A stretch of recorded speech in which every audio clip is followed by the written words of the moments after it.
Aborto. Desejo de matar, Jornal da Tarde, 22 de janeiro de 1998.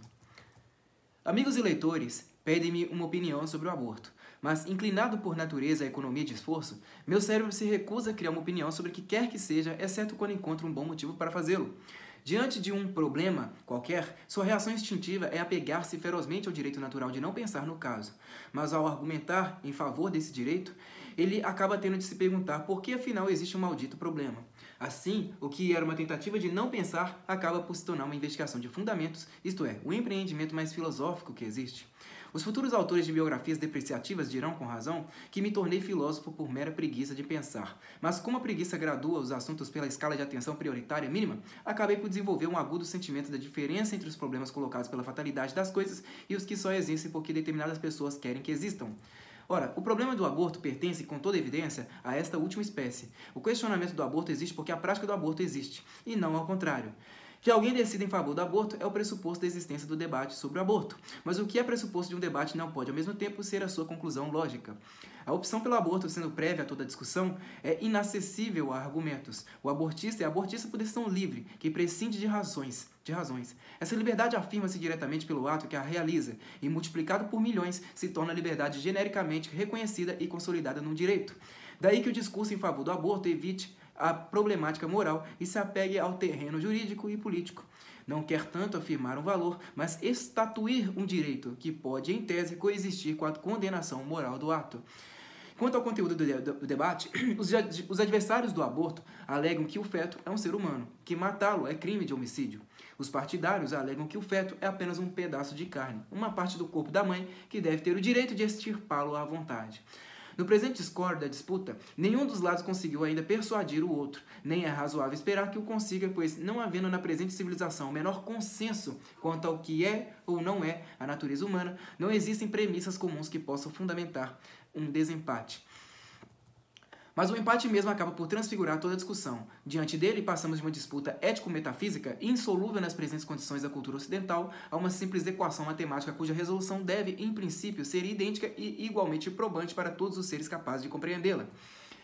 Essa equação formula-se assim: se há 50% de probabilidade que o feto seja humano e 50% de que não o seja, apostar nesta última hipótese é literalmente optar por um ato que tem 50% de probabilidade de ser um homicídio. Com isso, a questão toda se esclarece mais do que poderia exigi-lo o mais refratário dos cérebros. Não havendo certeza absoluta de uma inumanidade do feto, extirpá-lo pressupõe uma decisão moral ou imoral tomada no escuro.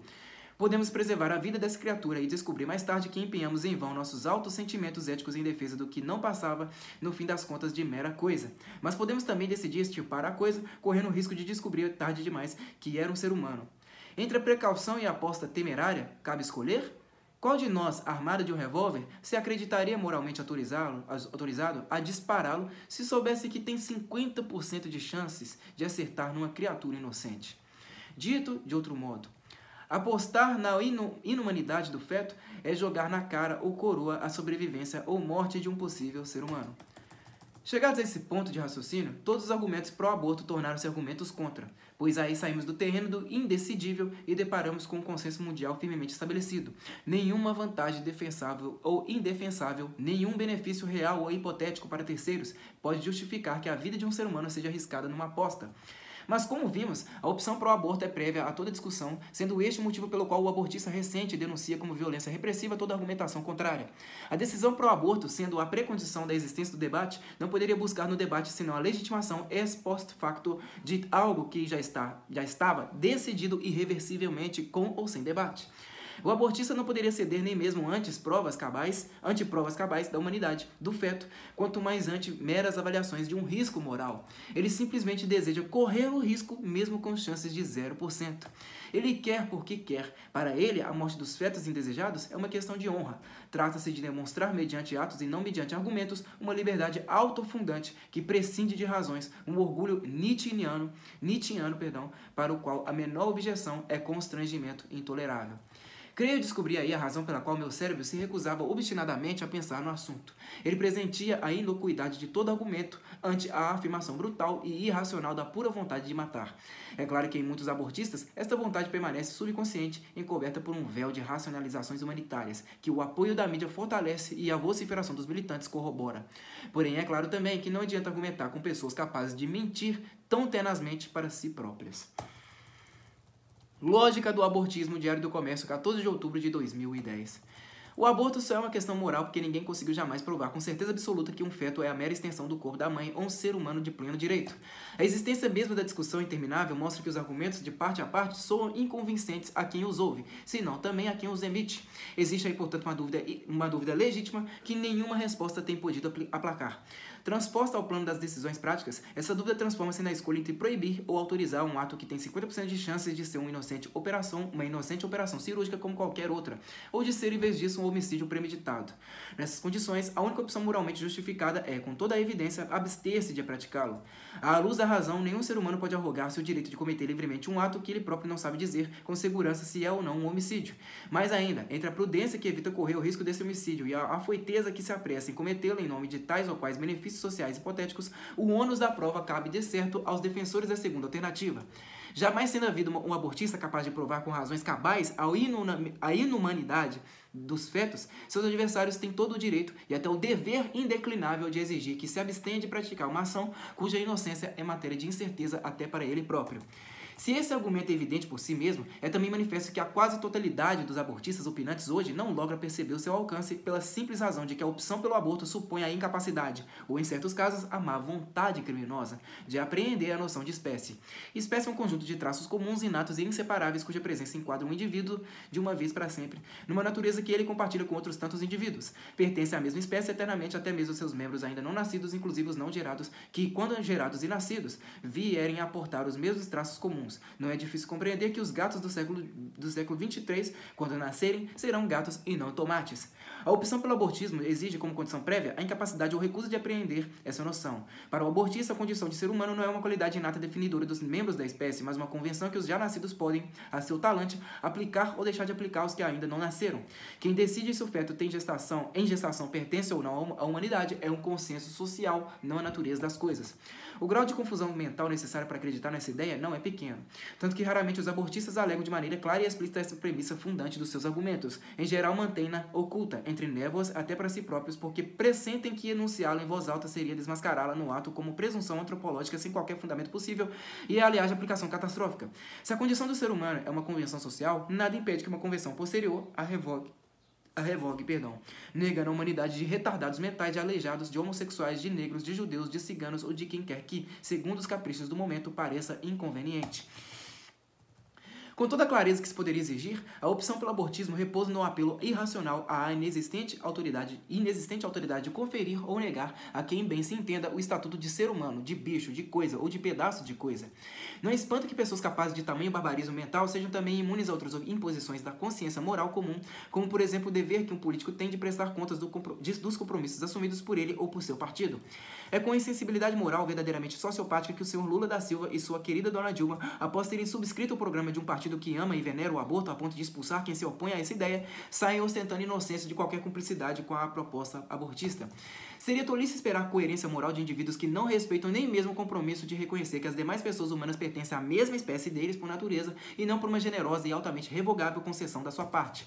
Também não é de espantar que, na ânsia de impor sua vontade de poder, mintam como demônios. Vejam os números de mulheres supostamente vítimas anuais do aborto ilegal que eles alegam para enaltecer as virtudes sociais imaginárias do aborto legalizado. Eram milhões, baixaram para milhares, depois viraram algumas centenas. Agora parece que fecharam o negócio em 180, quando o próprio SUS já admitiu que não passam de 8 ou 9. É claro, se você não apreende ou não respeita nem mesmo a distinção entre espécies, como não seria também diferente a exatidão das quantidades? Uma deformidade mental traz a outra embutida. Aristóteles aconselhava evitar o debate com adversários incapazes de reconhecer ou de obedecer às regras elementares da busca da verdade. Se algum abortista desejasse a verdade, teria de reconhecer que é incapaz de provar a inumanidade dos fetos e admitir que, no fundo, eles serem humanos ou não, é coisa que não interfere no mais mínimo que seja na sua decisão de matá-los. Mas confessar isso seria exibir um crachá de sociopata, e sociopatas, por definição e fatalidade intrínseca, vivem de parecer que não o são. Conversa franca sobre o aborto, rádio, imprensa, Rádio Imprensa, 4 de dezembro de 1996. A resposta à questão do aborto depende inteiramente de duas perguntas. A primeira é: o feto no ventre da mãe é um ser humano ou não? Se não é, então ele tende a se tornar um ser humano em algum momento da gestação. Há duas classes de imbecis que apostam nesta hipótese absurda. Os imbecis espiritualistas acreditam que isso acontece no instante que a alma entra no corpo. Mas a alma não é uma coisa alheia ao corpo, é a própria vida do corpo. Para que ela entrasse no corpo já existente, seria preciso que o corpo até esse instante não tivesse vida. Neste caso, é preciso admitir que o feto, nas primeiras semanas depois de gerado, está mortinho da Silva. Já viu coisa mais doida? Os imbecis materialistas alegam que o feto de 3 meses não se distingue na aparência de um feto de macaco. Um argumento que é pura macaquice. Paulo Picasso, bem examinado, é mais parecido com um homem de Neandertal do que com Tom Cruise. Isso é verdade. Toda tentativa de provar que o feto não é humano esbarra em contrassensos intransponíveis, mas negar que o outro ser humano, que o outro seja humano, é a mais velha desculpa de quem deseja matá-lo. A ciência nazista provava com argumentos parecidos que os judeus não eram gente. Afastada a hipótese maluca de que o feto não seja humano, surge então a segunda pergunta decisiva. Existe alguma diferença substancial entre matar um ser humano no ventre da mãe e matá-lo depois que saiu?